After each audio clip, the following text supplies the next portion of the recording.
Hi, I'm Melissa Michelson from Michigan Tech Career Services.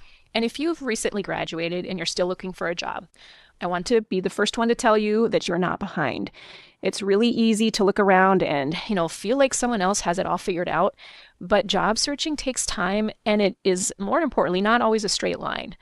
So today I'm going to talk to you through a simple, realistic strategy to help you reset, refocus, and actually start seeing progress. So we're going to start by talking about something that most people don't think about, and that's timing. Hiring isn't happening at the same pace all year long. It actually comes in waves. So early in the year, companies have fresh budgets and open roles, and summer tends to slow down because people go on vacation. Fall picks back up again, and then as we approach December and the holidays, there's a pause again for the holidays. So if you're applying and not hearing back, especially during those low periods, it might not be you. It might be just the cycle that we're in. But here's the most important part. Take advantage of the slow periods to build your network, to get additional certifications, and to update your resume. So one of the biggest mistakes that I see is when someone applies to every job that they think they're qualified for. It feels productive, but it actually can lead to burnout and no results. So instead, I'd like to challenge you to be more intentional.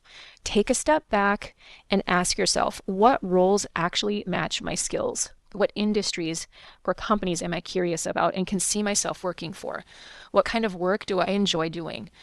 When you narrow your focus even just a little bit, you can tailor your materials like your resume and your cover letter. You'll speak more confidently and you'll stand out more in the process.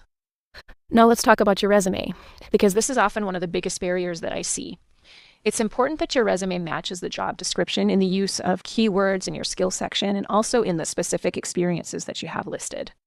Most companies use an ATS or an applicant tracking system that can scan resumes sometimes before a person actually sees it.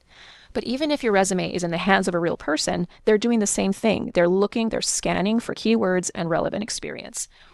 So if your resume isn't aligned to the job description, it might not even make it to the next step. So if you aren't getting those interviews that you're hoping for, this might be one of the reasons why. That's why tailoring your resume isn't optional, it's actually essential. All right, here is one quick way that you can improve your resume immediately. Use this formula for every bullet point. Action verb plus what you did, plus the tools and methods, and the why or the impact. The key here is impact. What changed because of your work?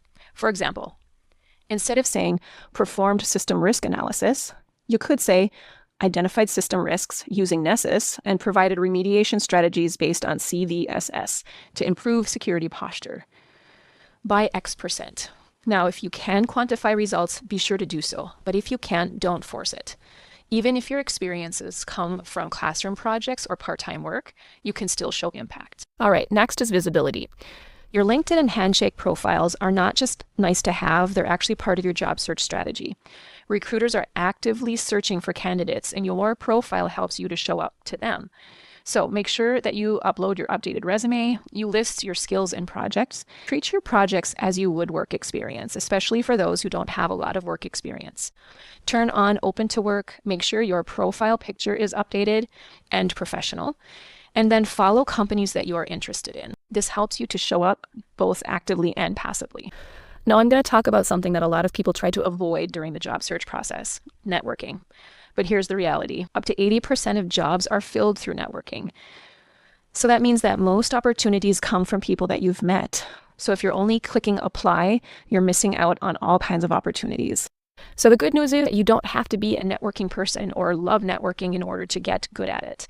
Start simple. Begin by talking to people you know, and then try reaching to people you don't know. Start with Michigan Tech alumni. LinkedIn has over 60,000 alumni on the Michigan Tech University page. Start there. Do some research. Make a short list of people.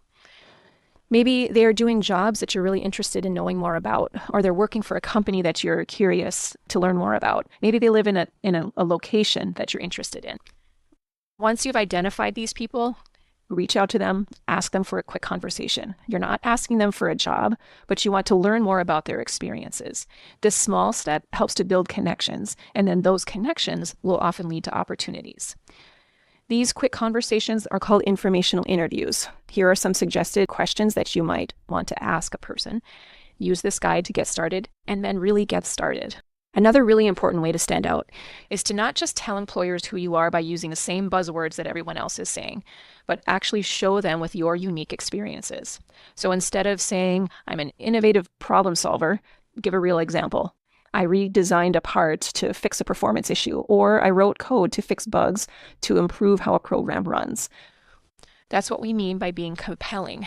Give specific, clear, and real experiences, not just the fancy buzzwords that are getting thrown around all too often. At the end of the day, every employer is trying to answer 3 questions. First of all, can you do the job? Second, do you want the job? And will you be a good fit for our team? Everything you do, including your resume, your cover letter, your networking, even answering your interview questions, should help them answer those questions clearly. If you're feeling overwhelmed, I encourage you to keep it simple. Instead of applying to 100, 200, 300 jobs, choose 5 companies that you're really interested in and then go deeper. Tailor your resume, connect with people who work there, apply and follow up. That focused, intentional effort is what gets results. Remember, you don't have to do this alone. Talk to a career advisor. Tell other people that you are looking for a job. You've done the hard work earning your degree. Now let's connect you to that opportunity that's waiting for you. You are closer than you think.